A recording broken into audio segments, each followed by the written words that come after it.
At the gala, my sister ridiculed me as pathetic, soaking in every laugh at my expense, until the CEO walked up, introduced me as his wife, and left the entire room dead silent. Can you imagine the utter humiliation of having your own sister publicly shame you at a lavish charity gala, sneering about your bargain store outfit? My cheeks were burning. But what she didn't know was that a powerful CEO was watching, and his next move would shatter her world forever, validating everything I stood for. My name is Jessica Whitmore, I'm 34, and for most of my life, I thought being the good sister meant quietly accepting my place. It meant working tirelessly, being dependable, and never rocking the boat. I just wrapped up another exhausting 14-hour shift at Mercy General Hospital, the antiseptic smell of the ICU still clinging to my scrubs. I had exactly 47 minutes to get home, shower, and transform myself into someone worthy of attending the exclusive Hartwell Foundation Gala. Not because I wanted to go, but because my sister, Madison, had made it crystal clear that skipping the family's annual appearance would be social suicide. My cramped studio apartment in Queens felt even smaller after the hospital's sprawling corridors. I peeled off my scrubs, the fabric damp with sweat, catching my reflection in the bathroom mirror. Dark circles under my green eyes. My auburn hair pulled back in a messy bun. My once porcelain skin now pale from endless night shifts. 3 years of nursing school debt still haunted my bank account. Madison never let me forget that money troubles were a choice. If you just married well like I did, instead of chasing some noble calling, Madison would say with her practiced smile, you wouldn't be living paycheck to paycheck. The black dress hanging in my closet was the same one I'd worn to every formal event for the past 2 years. I'd bought it on clearance, but it fit well and didn't scream budget if I accessorized carefully. My grandmother's pearl earrings, the only valuable thing I owned, would have to carry the elegance I couldn't afford to buy. My phone buzzed with a text from Madison, please tell me you're not wearing that same black dress again. The Hartwells will be there, and I refuse to be embarrassed by association. I typed back, I'll look appropriate. See you there. Madison's response came immediately, appropriate isn't the same as impressive. Try to mingle. You never know who might take pity on you. The Hartwell Foundation Gala was Manhattan's premier charity event, held annually at the Plaza Hotel's Grand Ballroom. Tickets cost $3,000 each, but the Whitmore family had attended for the past 15 years thanks to Madison's marriage to investment banker Trevor Ashford. Madison never let me forget that my invitation was pure charity, a pity plus one that just kept up family appearances. I arrived at the plaza 40 minutes later, my heels clicking against the marble floors as I made my way through the ornate lobby. The grand ballroom was a vision of old-world elegance.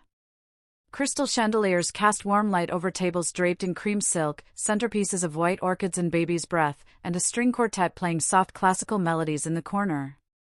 The guest list read like a Forbes magazine roster.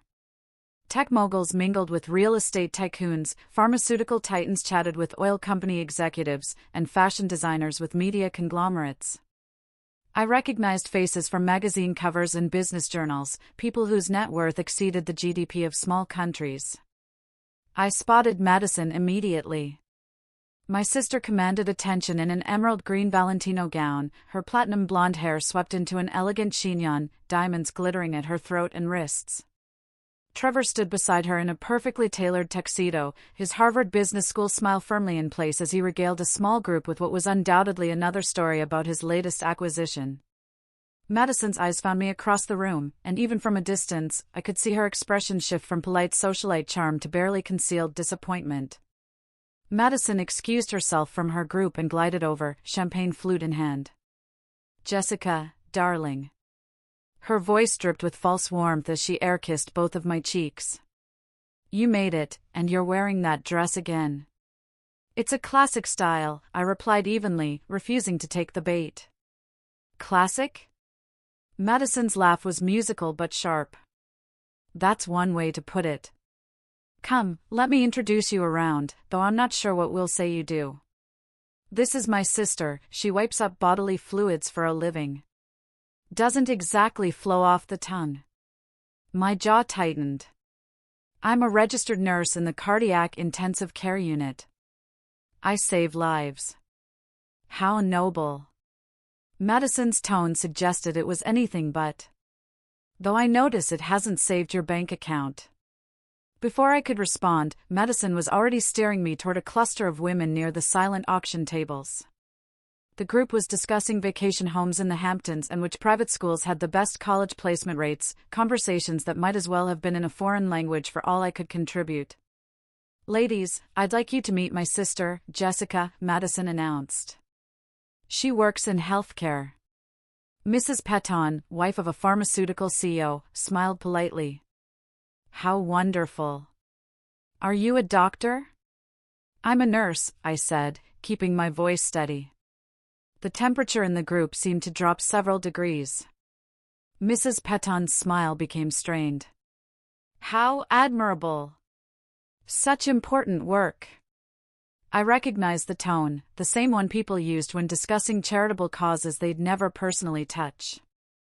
I was being patted on the head for my service while simultaneously being categorized as someone who provided that service because she couldn't achieve anything better. "Jessica went to nursing school instead of college," Madison added helpfully, each word a small knife twist. "She's always been more practically minded than academically inclined." The truth was more complicated, but I had learned that correcting Madison's narratives only made things worse. I had gone to nursing school after college, driven by a desire to make a tangible difference in people's lives. But explaining that my bachelor's degree in biology had led me to nursing rather than medical school because I couldn't afford the additional years of education and debt would only invite more pity. "How fascinating," murmured Mrs. Vanderbilt, though her attention had already drifted to something more interesting over my shoulder. I excused myself and made my way to the bar, needing a moment to breathe. The bartender, a young man who couldn't have been much older than me, smiled sympathetically as he poured me a glass of wine. "Rough crowd?" he asked quietly. "You could say that." I took a sip of the wine, something that probably cost more per bottle than I made in a day. "I've worked enough of these events to recognize the look," he said. "You're not one of them, are you?" I laughed ruefully. "Is it that obvious? Let's just say you're the first person tonight who said please and thank you when ordering a drink." The observation stung because it was probably true. I watched the crowd around me, people who moved through the world assuming service, expecting deference, treating staff as invisible until they needed something. I'd grown up in this world before my parents' divorce had shifted the family dynamics, but I'd never quite fit the mold that Madison had embraced so completely. My phone buzzed with a text from my coworker Sarah. "How's the fancy party? Are you rubbing elbows with millionaires?" I typed back, more like being tolerated by them. "Can't wait to get home." "Hang in there," she replied. "Remember, you belong anywhere you choose to be." Sarah's words were kind, but I wasn't sure I believed them anymore. I belonged in the hospital where my skills mattered and my background was irrelevant. I belonged in my small apartment where I didn't have to apologize for my choices or explain why I drove a 10-year-old Honda instead of leasing a BMW. Here, surrounded by people who measured worth in stock portfolios and vacation properties, I felt like an imposter wearing a costume. Madison had made sure I knew my place, grateful for inclusion, apologetic for my circumstances, and always aware that my presence was an act of charity rather than an equal invitation. I finished my wine and steeled myself to rejoin the crowd. The evening was still young, and I needed to make it through at least another hour before I could politely excuse myself. But as I turned from the bar, I caught sight of Madison holding court near the auction tables, her voice carrying, just enough for me to hear the familiar refrain about her poor, dear sister, who chose service over success. The words hit like a physical blow, not because they were cruel, but because part of me wondered if they might be true. The auction announcements began as I found myself trapped in another stilted conversation about charity tax benefits.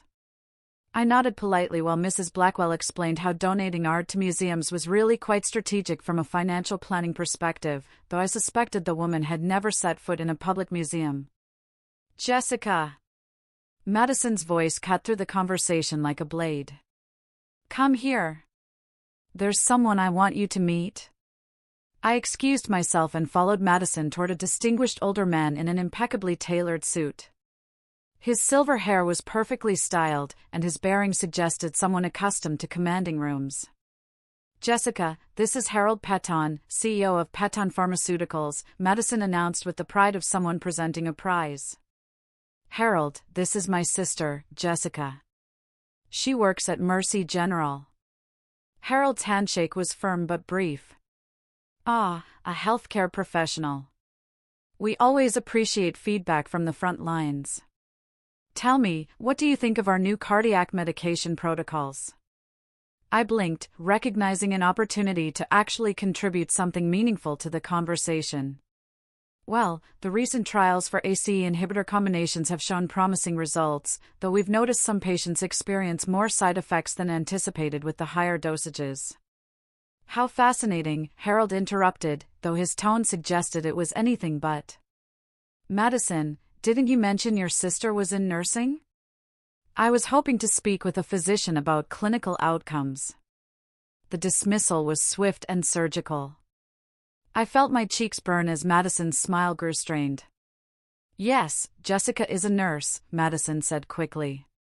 "She's very hands-on with patient care." Of course. "Nurses do important work," Harold said with the same tone one might use to praise a child's finger painting. "If you'll excuse me, I see Dr. Morrison across the room. I'd like to discuss the research grant committee with him." As Harold walked away, Madison turned to me with barely concealed frustration. "Really, Jessica? You couldn't just smile and nod. You had to launch into medical jargon like you're qualified to discuss pharmaceutical research." "I am qualified," I said quietly. "I work with these medications every day. I see how they affect real patients." "You're a nurse," Madison hissed. "You follow orders. You don't make research decisions or influence policy. There's a difference between taking vital signs and understanding the business of medicine." The words stung because they echoed doubts I sometimes had myself. In the hospital, I was respected for my expertise. But here, among Madison's crowd, my knowledge was dismissed as cute but irrelevant. Trevor appeared beside them, champagne flute in hand and his usual satisfied expression. "Ladies, what's the discussion? You both look terribly serious." "Just explaining to Jessica how networking actually works," Madison said. "She's still learning the nuances of these events." "Ah," Trevor's nod was patronizing. "It takes time to understand the social dynamics. Not everyone grows up knowing how to navigate these circles." I wanted to point out that I had grown up in these circles, that I'd attended prep school alongside half the people in this room before my parents' divorce had shifted the family's financial landscape. But correcting Trevor's assumptions would only invite more questions about why I'd ended up as a nurse if I'd had other opportunities. "Speaking of networking," Trevor continued, "Madison, Mrs. Ashford wants to discuss the country club membership committee. Something about making sure the new applicants meet the right standards." Madison's eyes lit up. "Of course. Jessica, why don't you mingle? Try the silent auction tables. Some of those items are quite affordable." The suggestion was delivered with Madison's signature smile, superficially warm, but carrying an unmistakable message. I was being dismissed, relegated to browsing items I couldn't afford, while Madison handled important social business. I made my way to the silent auction tables where items ranged from weekend getaways to luxury goods donated by local businesses. I paused at a bidding sheet for a spa weekend in the Catskills. The current bid was $1,200, more than my monthly grocery budget. "Not tempting enough for you?" I turned to find a woman in her 50s with kind eyes and an understated elegance that spoke of confidence rather than ostentation. Her navy dress was clearly expensive but not flashy, and her jewelry was classic rather than trendy. "It sounds lovely," I replied honestly. "Just not in my budget right now." "I appreciate honesty," the woman said. "I'm Catherine Walsh, and you are Jessica Whitmore." We shook hands, and I noticed Catherine's grip was firm and genuine. "Whitmore. Are you related to Madison Ashford?" "She's my sister." Catherine's expression remained neutral, but something flickered in her eyes. I see. And what brings you to tonight's event?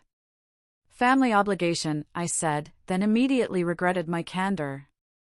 I mean, supporting the cause, of course. Catherine laughed. A real laugh. Not the practice tinkle I had been hearing all evening. Family obligation. I appreciate that even more than honesty. What do you do when you're not fulfilling family obligations? I'm a nurse at Mercy General Cardiac ICU. That must be incredibly demanding work. How long have you been there? 3 years now. It's challenging, but I love it. For the first time all evening, I found myself in a conversation where my profession wasn't treated as a consolation prize or stepping stone to something better.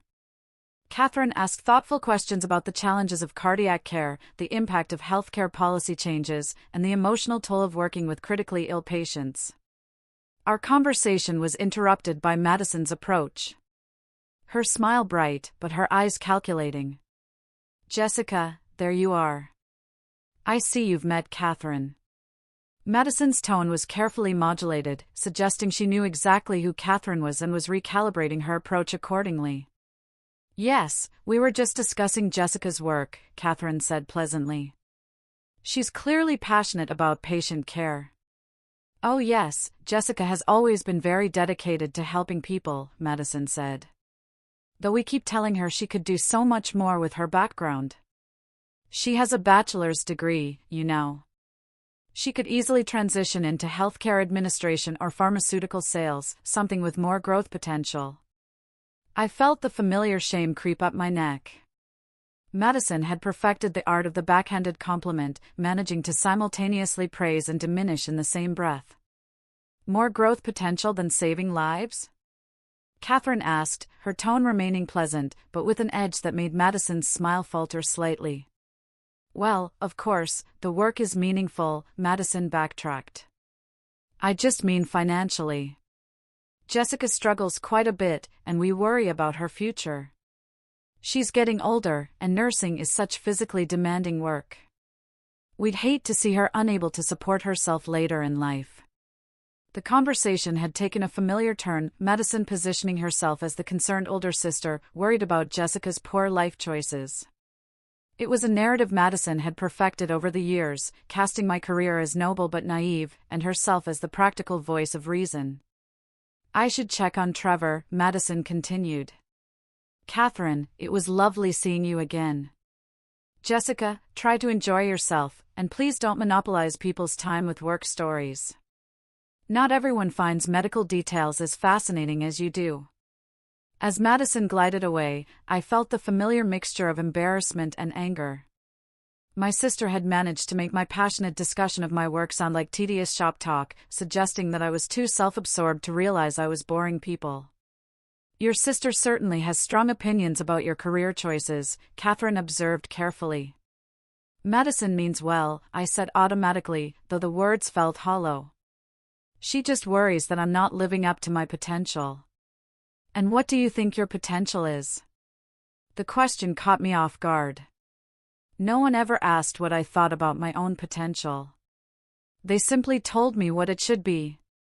I think I'm exactly where I'm supposed to be, I said quietly. I help people on the worst days of their lives.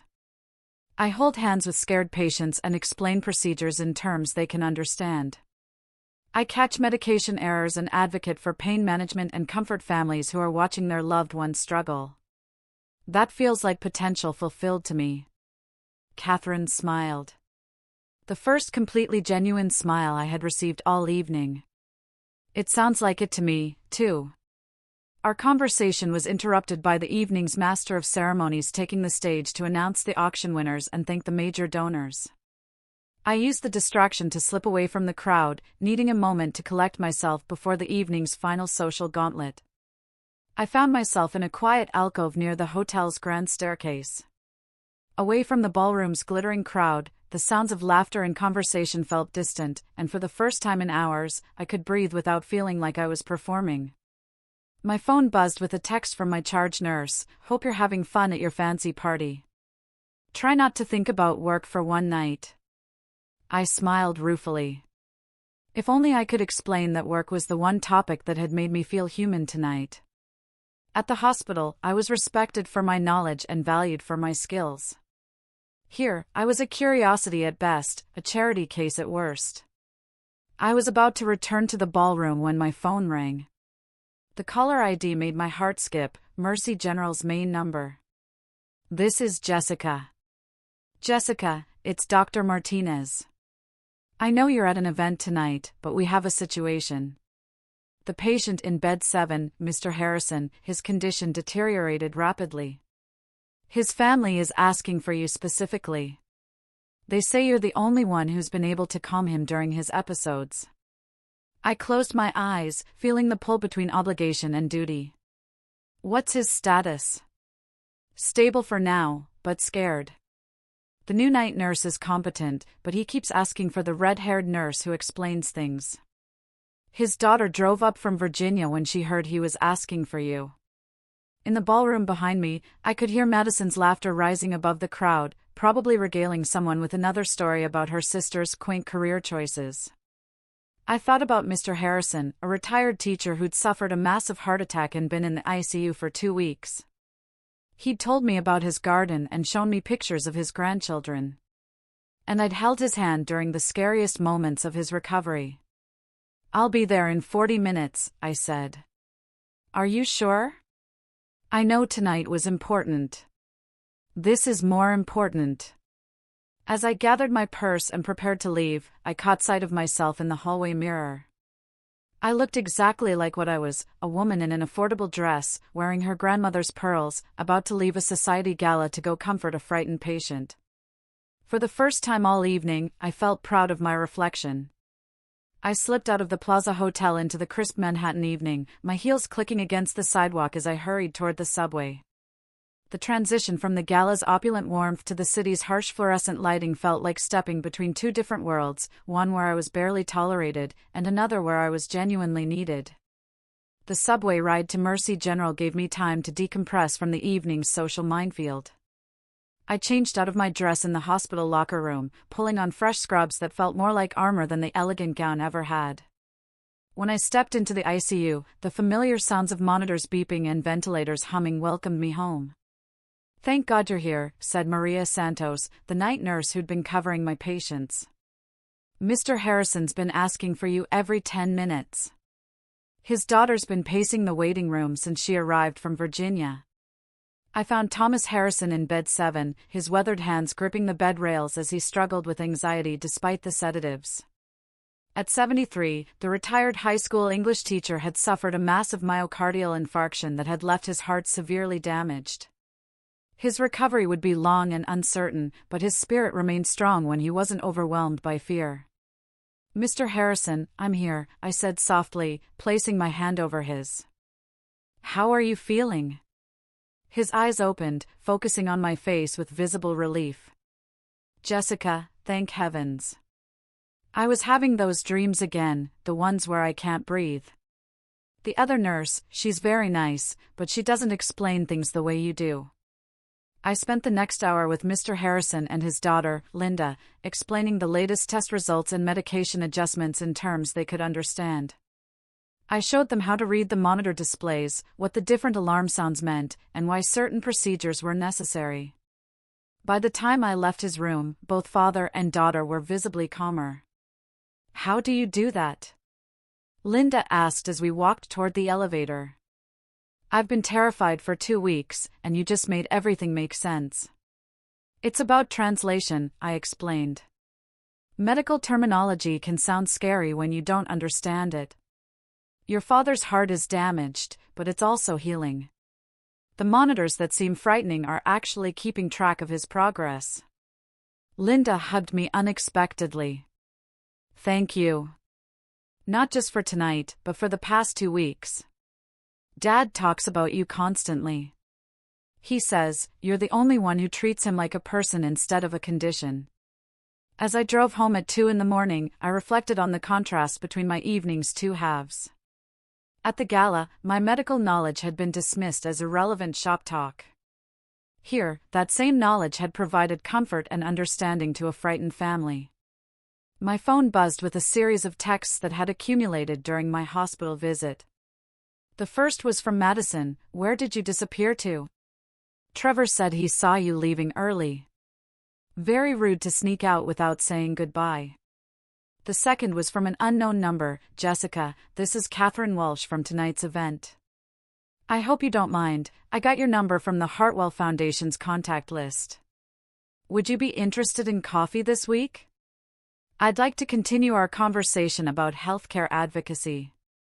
The third was from Sarah at work. "Heard you came in tonight after your fancy party. You know you don't have to save everyone, right?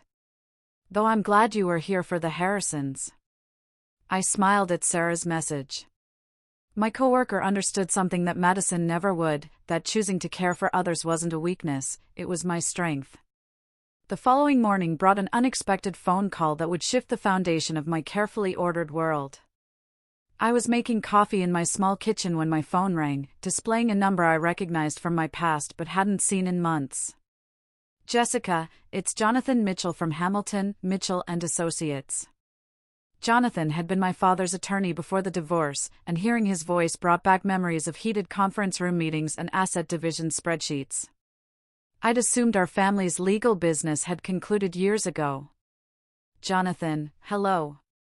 Is everything all right? Actually, I'm calling with some unexpected news. Your grandmother's estate has been settled, and there are some assets that need to be claimed. Could you come in this week to discuss the details?" I frowned. My paternal grandmother had passed away 8 months earlier, but the family had been told her modest estate would barely cover her debts and funeral expenses. I thought Grandmother Rose's estate was insolvent. That's what we believed initially, but some additional assets have come to light. Properties and investments that weren't in her regular portfolio. It's quite substantial, actually. I'd prefer to discuss the specifics in person.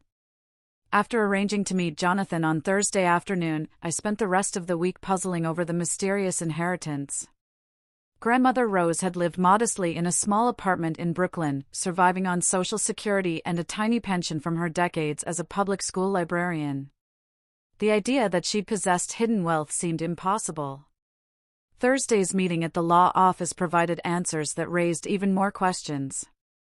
Jonathan's conference room overlooked Manhattan's financial district, and the documents spread across his mahogany table told a story I had never known. "Your grandmother was quite the investor," Jonathan explained, adjusting his wire-rimmed glasses.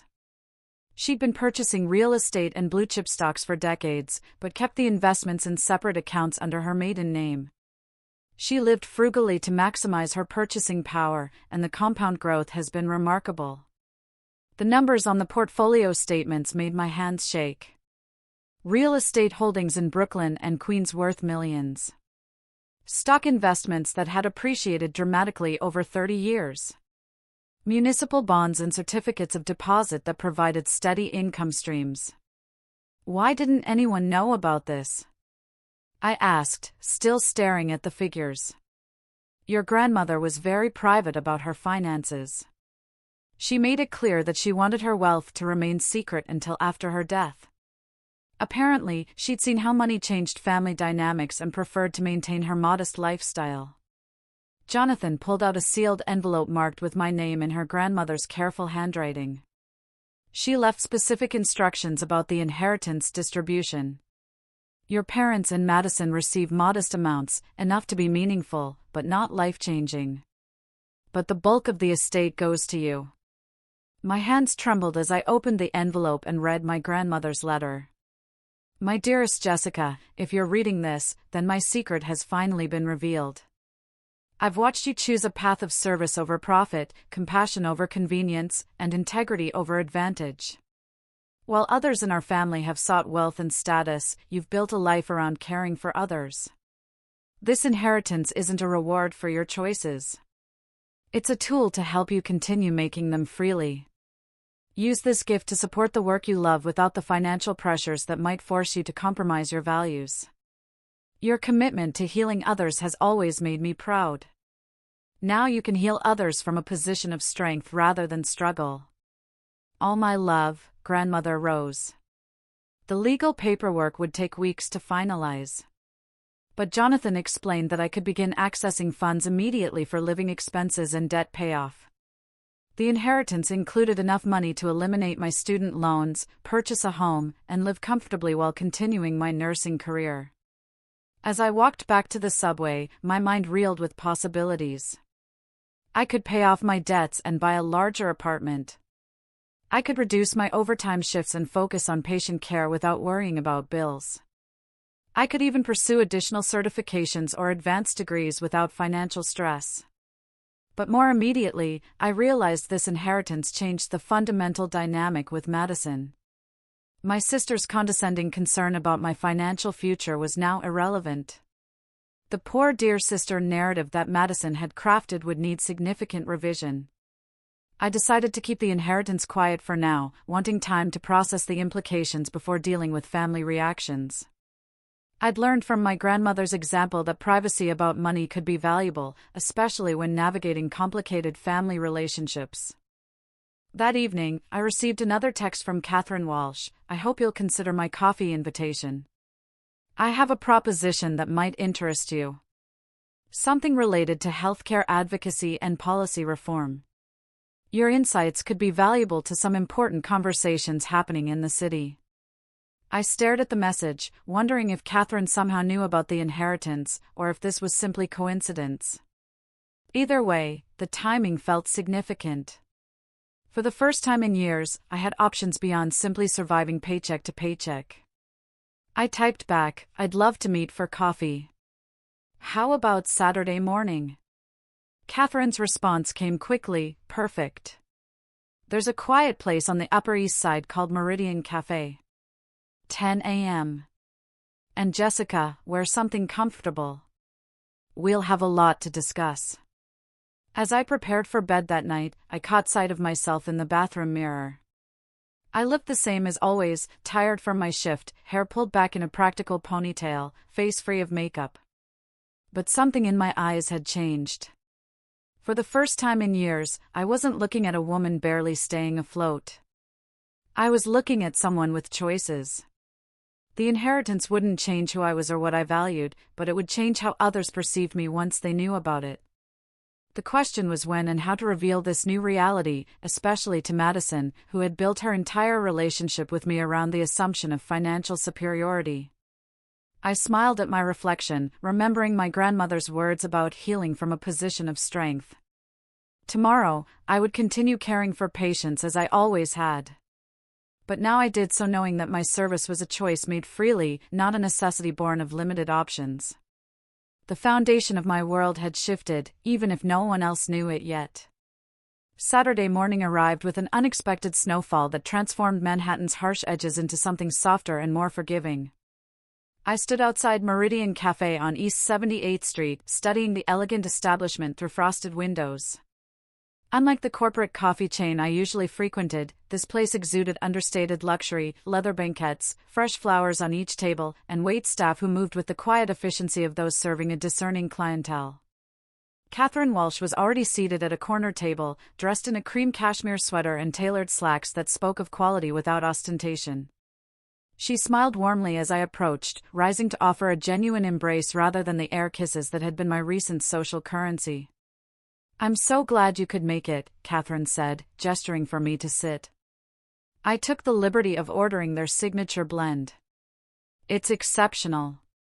As we settled into conversation, I found myself relaxing in a way I hadn't at the gala. Catherine possessed the rare ability to ask probing questions while making them feel like natural curiosity rather than interrogation. "Tell me about your work at Mercy General. What drew you to cardiac care specifically?"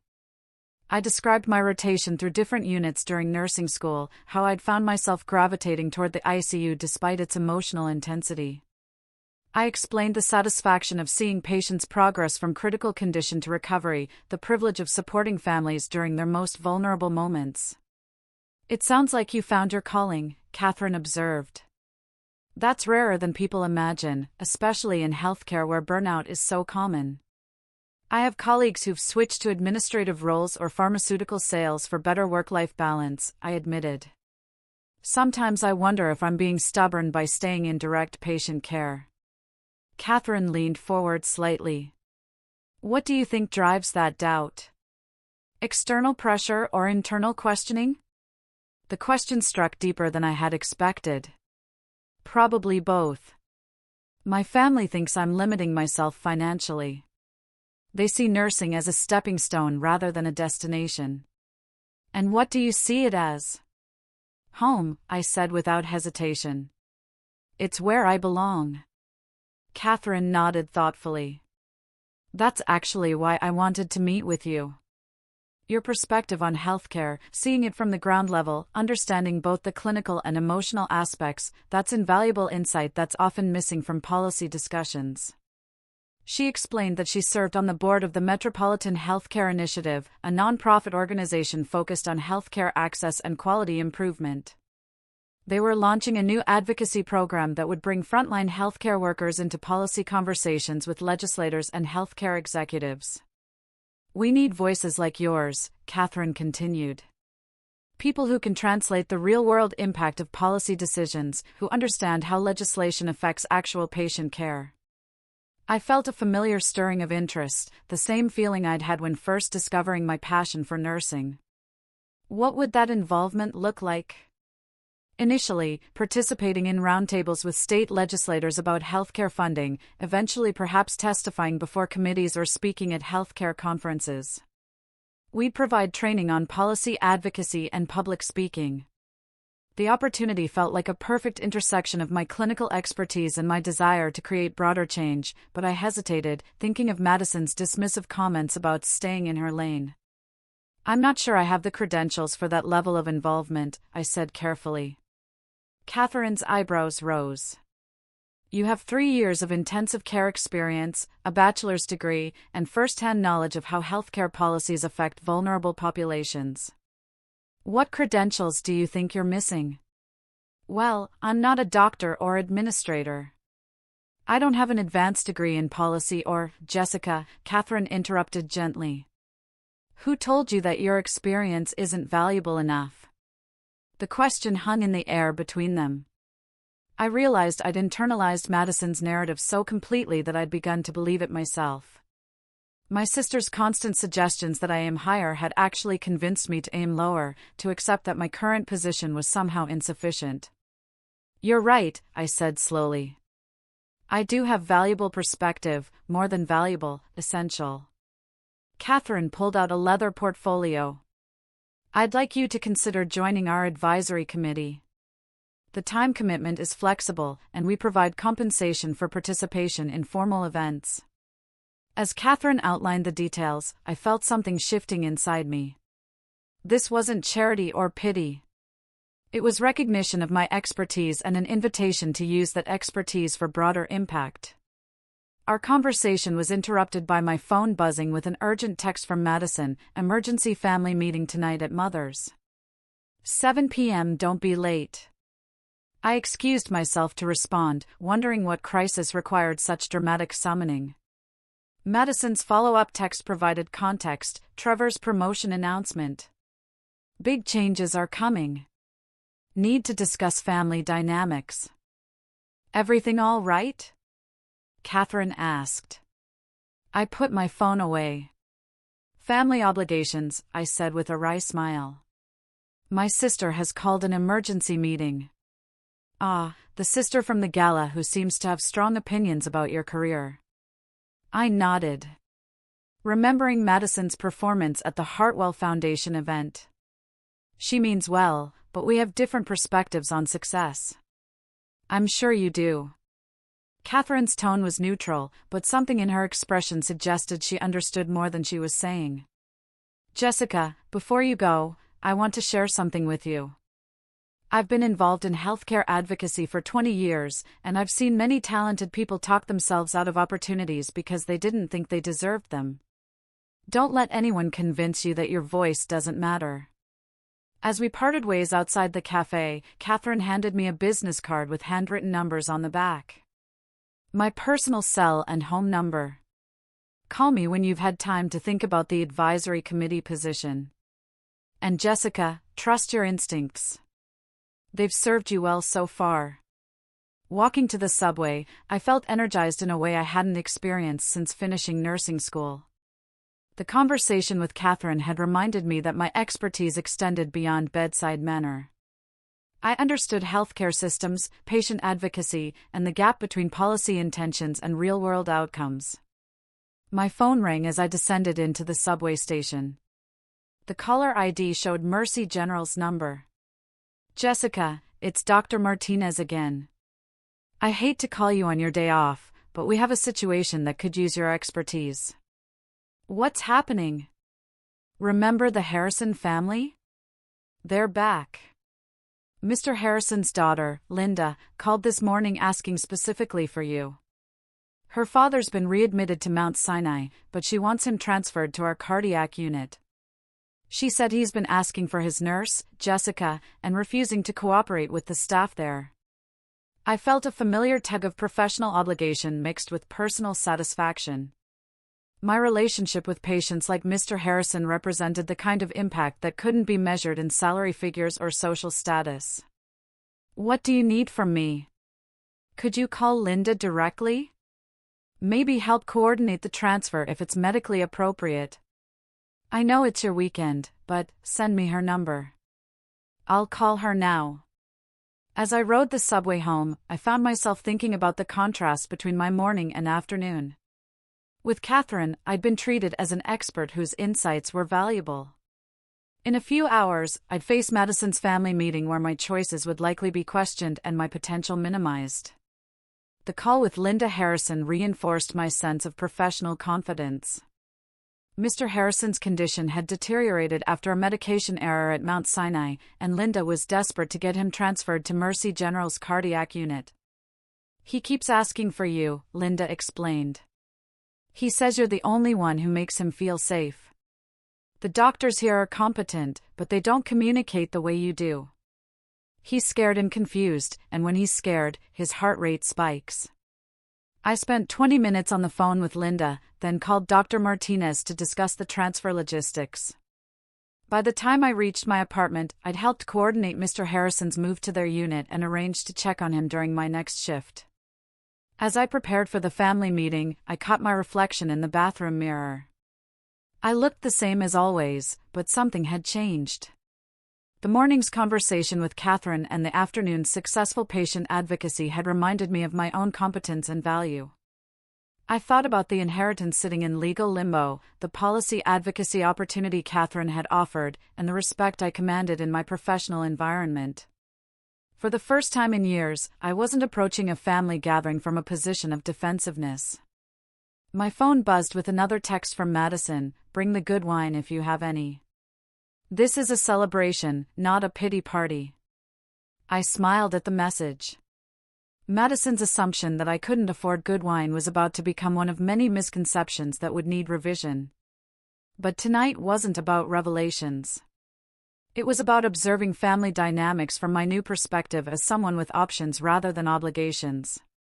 I selected a bottle of wine from my modest collection, nothing expensive, but respectable, and prepared to face whatever drama Madison had orchestrated. As I locked my apartment door, I realized I was actually looking forward to the evening. Not because I expected it to be pleasant, but because I was curious to see how family interactions felt when approached from a position of inner strength rather than financial insecurity. The power dynamics that had defined my relationship with Madison for years were shifting, even if Madison didn't know it yet. And for the first time, I felt ready to let those shifts unfold naturally, rather than fighting to maintain familiar patterns that no longer served me. The Whitmore family brownstone on the Upper West Side had been their mother's pride before the divorce, but financial constraints had forced Eleanor Whitmore to convert it into a duplex arrangement. She occupied the upper floors while renting out the garden level, a practical decision that Madison never mentioned in social circles, but one that had kept their mother housed in an appropriate neighborhood. I arrived at 7 sharp, wine bottle in hand, to find Madison's BMW already parked outside. Through the tall windows, I could see my family gathered in the living room, Madison gesticulating enthusiastically while Trevor nodded along and their mother listened with her characteristic expression of polite attention masking genuine disinterest. Eleanor answered the door wearing one of her signature St. John knit suits, her silver hair perfectly styled despite the evening hour. At 68, she maintained the bearing of someone who had once moved in Manhattan's social circles, even though those days were largely behind her. "Jessica, darling, you look tired," Eleanor said, accepting the air kiss ritual. "Madison says you left the Hartwell Gala early. I hope it wasn't one of your work emergencies again." The criticism was delivered with maternal concern, but I recognized the underlying message. My dedication to nursing was an inconvenience that disrupted family obligations. "A patient needed me," I replied simply, following my mother into the living room where Madison and Trevor were arranged on the cream-colored sofa like a magazine advertisement for successful young couples. My sister Madison rose to embrace me, the gesture warm but somehow performative. Perfect timing.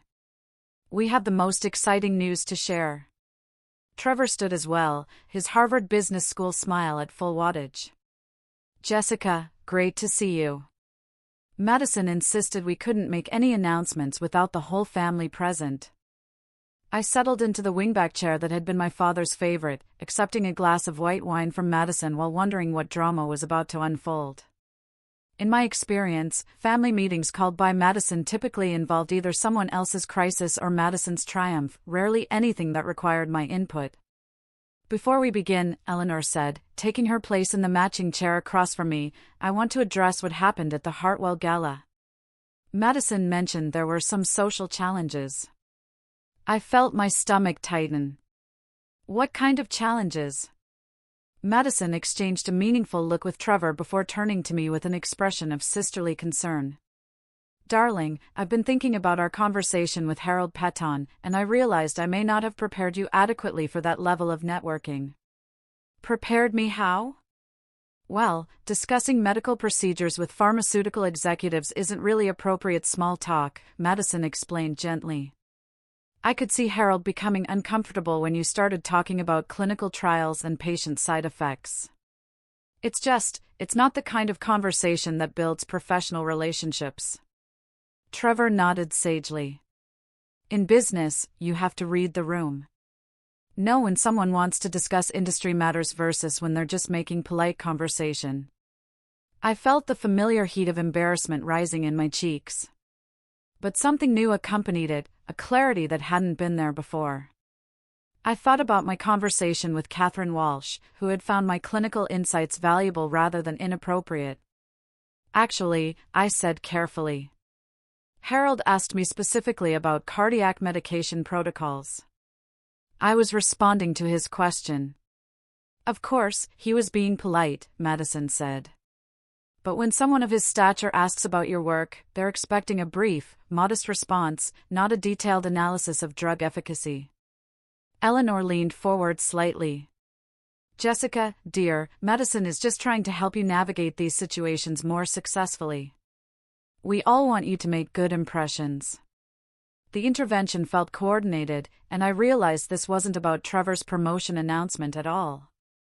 This was about managing my social performance and ensuring I didn't embarrass the family at future events. "What exactly are you suggesting?" I asked. Madison brightened, apparently relieved that I was receptive to feedback. "I've been talking to some friends about opportunities that might be a better fit for your background. Sarah Hutchinson, you remember her from prep school? She's now in pharmaceutical sales, and she makes fantastic money, much more than nursing, and the social connections are incredible." "Or healthcare administration," Trevor added. "Corporate wellness programs are huge right now. Companies pay well for people who understand medical systems but can think strategically about business applications." I looked around the room at three faces wearing expressions of helpful concern. They genuinely believed they were rescuing me from a limited career, offering guidance that would improve my prospects and social standing. "Let me make sure I understand," I said slowly. "You want me to leave direct patient care for a sales job or corporate position because it would be more socially acceptable at charity galas?" "Not just socially acceptable," Madison corrected. "Financially sustainable. Jessica, you're 31 years old. You can't live paycheck to paycheck forever. What happens when you're too old for the physical demands of ICU nursing? What about retirement planning or buying a home or starting a family? The questions hung in the air, each one representing years of Madison's accumulated concern about my life choices. They were reasonable questions from people who loved her, but they were based on assumptions that were no longer accurate. Madison, I said carefully. What if money wasn't a factor in my career decisions? Trevor laughed, not unkindly, but with the confident dismissal of someone who understood financial realities. Money is always a factor, Jessica. Even people who claim to work for passion need to support themselves. Of course, I agreed. But hypothetically, if I had financial security, would you still want me to change careers? Madison's expression shifted slightly, as if she sensed something unexpected in my tone. Well, I suppose if you had unlimited resources, you could afford to stay in nursing. But that's not realistic for someone in your situation. What situation is that, Jessica? Don't be defensive, Eleanor interjected. We're not criticizing your choices. We're simply concerned about your long-term security. I felt a moment of decision crystallizing. I could continue accepting their narrative about my limitations, or I could begin reshaping their understanding of who I actually was. What if I told you I don't need financial security because I already have it? The room fell silent. Madison's wineglass paused halfway to her lips. Trevor's confident smile faltered, and Eleanor's eyebrows rose in genuine surprise. What do you mean? Madison asked carefully. I took a breath, remembering my grandmother's letter about healing from a position of strength. Grandmother Rose left me an inheritance, a substantial one. That's impossible, Madison said immediately. Grandmother Rose barely had enough money to pay for her funeral. The estate was insolvent. That's what everyone believed, I agreed. But she had been investing for decades under her maiden name. Real estate, stocks, bonds. The inheritance is enough to eliminate my student loans, buy a home, and live comfortably while continuing my nursing career. Trevor's business-trained mind kicked into gear first. How substantial are we talking about? Substantial enough that your concerns about my financial future are no longer relevant, I replied. Madison set down her wineglass with a sharp click. Why didn't you tell us about this inheritance earlier? Because I wanted time to process it without outside opinions about how I should use it. Outside opinions? Madison's voice rose slightly. We're your family. We've been worried about your financial situation for years, and you let us go on thinking you were struggling. I looked at my sister's indignant expression and realized this moment had been inevitable. Madison's entire relationship with me was built on the assumption of my financial inferiority. Remove that foundation, and the dynamic shifted completely. I am financially secure, I said clearly. I choose to work in nursing because I love it, not because I'm trapped by circumstances. The inheritance doesn't change what I want to do with my life. It just removes the pressure to compromise my values for financial reasons. Eleanor's practiced composure cracked slightly. How much money are we discussing, Jessica? Enough, I replied. More than enough. The family meeting that was supposed to celebrate Trevor's promotion had become something entirely different. I could see each of them recalibrating their understanding of my position, their advice about my choices, their assumptions about my limitations. Well, Trevor said after a long pause. That certainly changes things. Madison was staring at me as if seeing me for the first time. All this time, when we were offering to help you financially, suggesting career changes, worrying about your future. You already had money? I had security, I corrected. Which means my choices are genuine preferences, not desperate necessities. But you still live in that tiny apartment in Queens, Madison protested. You still work double shifts and drive that old Honda. Because I like my life, I said simply. The inheritance doesn't change who I am or what matters to me. It just means I can be who I am without apology. Eleanor was the first to recover her social grace. "Well, this is certainly unexpected news. I suppose congratulations are in order, but I could see the calculations happening behind my mother's eyes, the rapid reassessment of family dynamics and social positioning." Madison looked stunned, as if the fundamental laws of physics had suddenly shifted. "I think," I said, rising from my chair, "I should let you process this information. Trevor, congratulations on your promotion. I hope we can celebrate that properly next time." As I gathered my purse and moved toward the door, Madison found her voice. "Jessica, wait. We need to talk about this more. There are implications, decisions to make, family considerations." "There really aren't," I replied gently. "Nothing has changed except your knowledge of my circumstances. I'm still the same person making the same choices for the same reasons." But as I stepped into the cold Manhattan evening, I knew that wasn't entirely true. My circumstances hadn't changed, but my willingness to let others define my limitations had shifted completely. The inheritance had given me something more valuable than financial security. It had given me the confidence to stop apologizing for choices made from strength rather than weakness. Behind her, I could hear the muffled sounds of intense conversation resuming in the living room. Tomorrow, there would be phone calls and follow-up meetings and family discussions about this revelation. But tonight, I felt the freedom that came from no longer needing others' approval for the life I had chosen to build. The week following my revelation unfolded like dominoes falling in slow motion. Monday brought 3 voicemails from Madison, each one progressively more urgent in tone. Tuesday delivered a handwritten note from Eleanor requesting a proper family discussion about future planning. By Wednesday, Trevor had somehow obtained my work number and called during my lunch break to discuss investment strategies and tax implications. I let the calls go unanswered while I focused on finalizing the inheritance paperwork with Jonathan Mitchell. The legal process was moving smoothly, but each signature on documents transferring substantial assets felt surreal. My grandmother's careful planning had created a foundation of financial security that changed everything while appearing to change nothing in my daily routine. Thursday morning brought an unexpected visitor to the cardiac ICU. I was reviewing medication charts when Maria Santos approached with a puzzled expression. "There's a well-dressed woman at the nurse's station asking for you," Maria said. "She's your sister. Should I tell her you're busy with patients?" Through the glass partition, I could see Madison standing near the central monitoring station, looking profoundly out of place in her tailored Chanel suit among the scrubs and medical equipment. Several of my colleagues were glancing curiously at the elegantly dressed visitor, who was clearly not a typical ICU guest.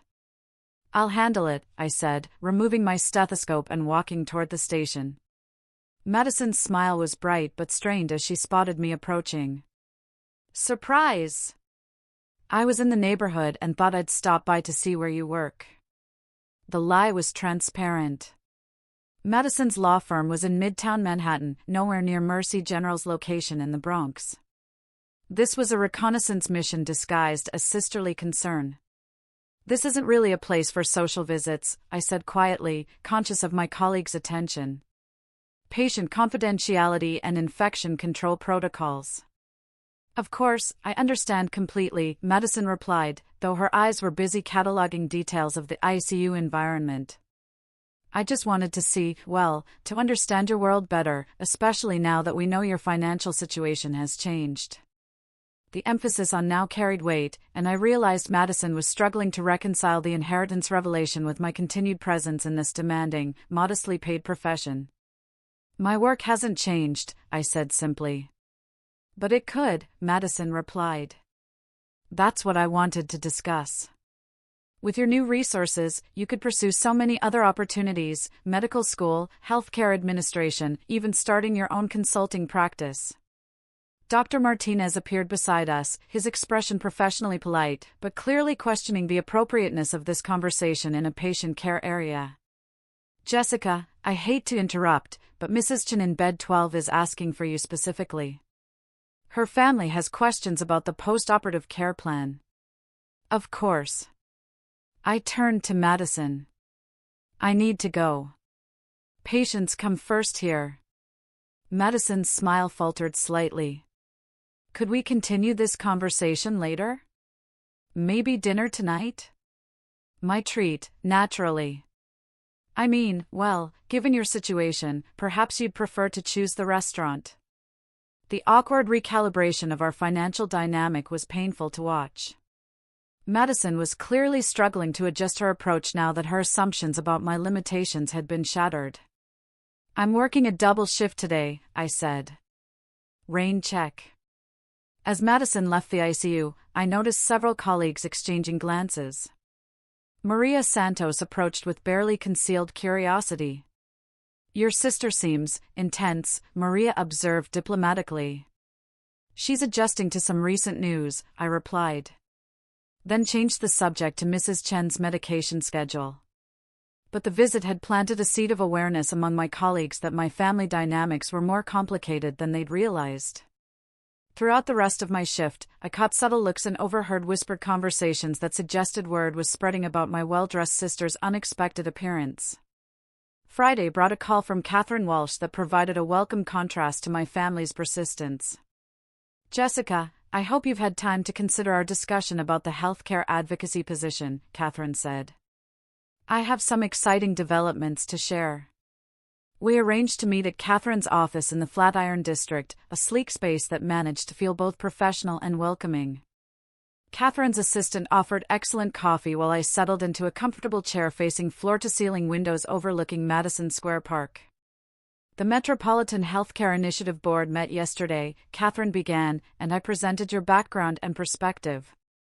The response was unanimously enthusiastic. She outlined a position that would involve testifying before state healthcare committees, participating in policy working groups, and speaking at medical conferences about the gap between healthcare legislation and frontline implementation. The compensation is substantial, Catherine continued, naming a figure that exceeded my nursing salary. But more importantly, it's an opportunity to influence healthcare policy at the state and potentially federal level. I felt the familiar stirring of excitement at the prospect of meaningful work that could create systemic change. What would be the time commitment? Flexible. You could maintain your clinical work while taking on advocacy responsibilities as your schedule permits. Many of our most effective advocates are practicing professionals who bring real-world credibility to policy discussions. As we discussed details, I realized this opportunity represented exactly the kind of work I'd always imagined doing, combining my clinical expertise with broader impact on healthcare systems. The inheritance had given me the financial freedom to pursue such opportunities without worrying about salary implications. There's one more thing, Catherine added with a slight smile. The position includes an invitation to present at the annual Healthcare Innovation Gala next month. It's the premier healthcare policy event in the region. All the major players attend. My interest sharpened. A platform to speak about healthcare advocacy to influential decision-makers sounded like the perfect intersection of my professional expertise and my desire for systemic change. I'd like to accept the position, I said without hesitation. Catherine's smile broadened. Wonderful. I had a feeling you would. As we shook hands on the agreement, I felt a profound sense of alignment. For the first time since the inheritance revelation, I was making a decision that felt entirely my own. Not a response to family pressure or financial necessity, but a choice driven by passion and purpose. The weekend brought the inevitable family summit. Eleanor had scheduled Sunday brunch at an upscale restaurant in the village, ostensibly to celebrate my good fortune, but actually to conduct what felt like a formal interview about my intentions. Madison arrived wearing a subdued expression that suggested she'd spent considerable time processing the week's revelations. Trevor was his usual composed self, though I noticed he treated me with a new level of deference that felt simultaneously gratifying and slightly uncomfortable. Jessica, Eleanor began once they'd ordered. We've all had time to absorb your news, and we want you to know how happy we are for you. The words were correct, but I detected underlying currents of confusion and perhaps resentment. My financial independence had disrupted carefully established family roles, and everyone was struggling to find their footing in the new dynamic. Thank you, I replied simply. Madison leaned forward slightly. We've been discussing some concerns, though, mostly about making sure you're positioned to make the most of this opportunity. What kind of concerns? Trevor cleared his throat. Well, wealth management is complex. Investment strategies, tax planning, estate considerations. You'll need professional guidance to protect and grow these assets. I nodded. Jonathan Mitchell is handling the legal aspects, and I'm meeting with a financial advisor next week. That's good, Madison said. But we're also thinking about social positioning. With your new status, you'll have access to different circles, different opportunities. It might be worth considering how you present yourself professionally. The suggestion hung in the air, and I realized they were still trying to convince me to abandon nursing, now from a position of social climbing rather than financial necessity. I've actually accepted a position with the Metropolitan Healthcare Initiative, I said. Healthcare policy advocacy and legislative testimony. Eleanor's eyebrows rose. That sounds very prestigious. It's meaningful work, I corrected gently. And it allows me to maintain my clinical practice while having a broader impact on healthcare systems. Madison's expression suggested she was calculating the social implications of having a sister involved in healthcare policy rather than direct patient care. That's certainly more appropriate for someone in your position. The comment stung because it revealed Madison's fundamental misunderstanding of my motivations. My sister still believed that my career choices were about social positioning rather than personal calling. Madison, I said carefully, I need you to understand something. The inheritance doesn't change who I am or what I value. It just removes the pressure to compromise those values for financial reasons. But surely you see the opportunities this creates. Madison insisted. You could move to Manhattan, join the right clubs, meet the right people. You could have real influence in important circles. I looked around the table at three faces wearing expressions of helpful concern mixed with obvious frustration at my apparent failure to grasp the social possibilities my wealth had created. I have influence where it matters most, I said quietly. With patients who trust me, in policy discussions where my expertise is valued, and in a profession that makes a tangible difference in people's lives. The brunch concluded with polite but strained conversation about family plans and holiday schedules. As they prepared to leave, Madison pulled me aside for a private moment. I don't understand, Madison said, her voice carrying genuine confusion. You have the chance to be anything, do anything. Why are you so determined to stay exactly where you are? I looked at my sister, beautiful, successful, socially accomplished, and fundamentally unable to comprehend choosing purpose over position. Because where I am is exactly where I belong, I replied. The inheritance didn't change my destination, Madison, it just removed the obstacles that might have forced me to take detours. As I walked away from the restaurant, I felt the satisfaction that came from articulating my values clearly and standing by them, regardless of others' opinions. The family dynamics that had defined my relationships for years were shifting, but I was no longer willing to apologize for choices made from strength rather than limitation. My phone buzzed with a text from Catherine Walsh, official invitation to Healthcare Innovation Gala attached. Looking forward to working together on changing healthcare policy from the inside out. I smiled as I read the message. Sometimes the most important revolutions happen quietly, one authentic choice at a time. The Healthcare Innovation Gala was held at the Metropolitan Museum of Art, transforming the Great Hall into an elegant venue where medicine met policy under soaring stone arches. Unlike the Hartwell Foundation's charity atmosphere, this event buzzed with the energy of professionals united by purpose rather than social obligation. I arrived wearing a midnight blue dress I'd purchased specifically for the occasion, not because I needed to impress anyone, but because I finally felt worthy of dressing for success. Catherine Walsh had arranged for me to present during the evening's keynote panel, Frontline Voices in Healthcare Policy. As I reviewed my notes in the museum speaker lounge, I felt calm confidence rather than nervous energy. My presentation would focus on the gap between healthcare legislation and bedside implementation, drawing from specific patient cases to illustrate policy impacts.'Jessica!' Catherine appeared beside me, radiant in a silver evening gown. You look absolutely stunning. Are you ready to change some minds tonight? I'm ready to share what I've learned, I replied, adjusting the small microphone clip to my dress. Whether minds change will depend on how well I communicate. The speaker's lounge was filled with distinguished healthcare professionals, department chairs from major medical centers, pharmaceutical researchers, policy directors from major hospitals. I recognized several names from medical journals and healthcare publications. 6 months ago, I would have felt intimidated by such company. Tonight, I belonged here. Ladies and gentlemen, places please for the keynote panel, announced a GALA coordinator. As I made my way toward the main hall, I spotted familiar faces in the crowd.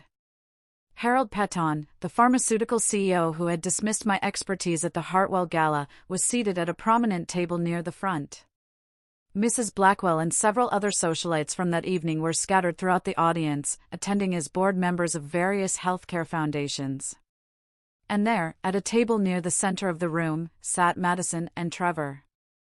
My step faltered for just a moment as I registered their presence. Madison was wearing emerald green again, her signature color, and her expression was a carefully composed mask of sisterly support. Trevor sat beside her with his usual confident bearing, though I noticed him scanning the room with a calculating gaze, assessing professional networking opportunities. The Whitmore family contingent came to support you, Catherine murmured, following my gaze. Your sister called my office requesting tickets. She seemed quite determined to attend. I nodded, understanding that Madison's presence wasn't about support. It was about control. My sister needed to witness this moment to understand exactly how far I had traveled from the narrative Madison had constructed about my limitations. The panel was introduced by Dr. Rebecca Chin, the evening's moderator and chief medical officer at New York Presbyterian. As I took my place at the speaker table, I looked out at an audience of 500 healthcare professionals, policymakers, and medical industry leaders. Our final speaker tonight brings a perspective that's often missing from healthcare policy discussions, Dr. Chin announced. Jessica Whitmore is a cardiac intensive care nurse at Mercy General Hospital and our newest policy advocate with the Metropolitan Healthcare Initiative. She'll be speaking about the human impact of healthcare legislation. I approached the podium, feeling the weight of every patient's story I was about to share. Every policy failure I'd witnessed firsthand. Every moment my professional expertise had been dismissed because of my title rather than my knowledge. 6 months ago, I began, my voice clear and confident. I attended a charity gala where a pharmaceutical executive asked my opinion about cardiac medication protocols. When I responded with clinical observations based on 3 years of intensive care experience, I was told that my perspective wasn't appropriate for the conversation. A murmur rippled through the audience. Several people turned to look at Harold Peton, whose face had flushed slightly red. Tonight, I continued, I want to explain why that dismissal represents everything wrong with how we approach healthcare policy in this country. Because the people implementing your policies at the bedside, nurses, respiratory therapists, patient care technicians, we're not just following orders. We're the ones who see when protocols don't work, when medications cause unexpected reactions, when hospital systems fail the people they're designed to serve. For the next 15 minutes, I presented case studies that illustrated the disconnect between policy intentions and clinical reality. I described elderly patients who couldn't afford prescribed medications despite insurance coverage, hospital protocols that prioritized efficiency over dignity, and communication gaps that left families confused and frightened during medical crises. Healthcare policy without frontline input is like urban planning without talking to the people who live in the neighborhoods, I concluded. If we want healthcare systems that actually serve patients, we need to value the insights of everyone involved in patient care, regardless of their degree level or job title. The applause was immediate and sustained. I noticed several audience members rising to their feet, including Catherine Welsh and Dr. Chin, but my attention was drawn to Madison's table, where my sister sat with an expression of stunned recognition. During the reception that followed, I found myself surrounded by healthcare administrators, policy researchers, and medical executives eager to discuss my presentation. The conversation that had been deemed inappropriate at the Hartwell Gala was now the center of intense professional interest. Miss Whitmore, that was extraordinary, said Dr. Patricia Reynolds, Chief Medical Officer at Mount Sinai. We've been struggling with medication compliance issues in our cardiac unit. Would you be willing to consult on protocol development? I'd like to discuss incorporating your patient communication strategies into our residency training program, added Dr. James Morrison, whom I recognized as the physician Harold Patton had preferred to speak with at the charity gala. As the evening progressed, I received business cards, consulting opportunities, and invitations to speak at medical conferences across the country. The expertise that had been dismissed as shop talk at a charity event was being recognized as valuable professional insight at a healthcare policy gala. I was discussing research collaboration possibilities with the team from Johns Hopkins when Madison appeared at my elbow. Jessica, that was quite a presentation, Madison said, her smile bright but her eyes calculating. I had no idea you were so articulate about policy matters. Thank you for coming, I replied politely. Then turned back to the Hopkins researchers. Dr. Martinez, you were talking about patient advocacy protocols, but Madison wasn't ready to be dismissed. I'm sorry to interrupt, but could I borrow my sister for just a moment? Family business. The researchers exchanged glances, clearly recognizing a family dynamic they didn't want to navigate. They excused themselves politely, leaving me alone with Madison in the museum's sculpture garden.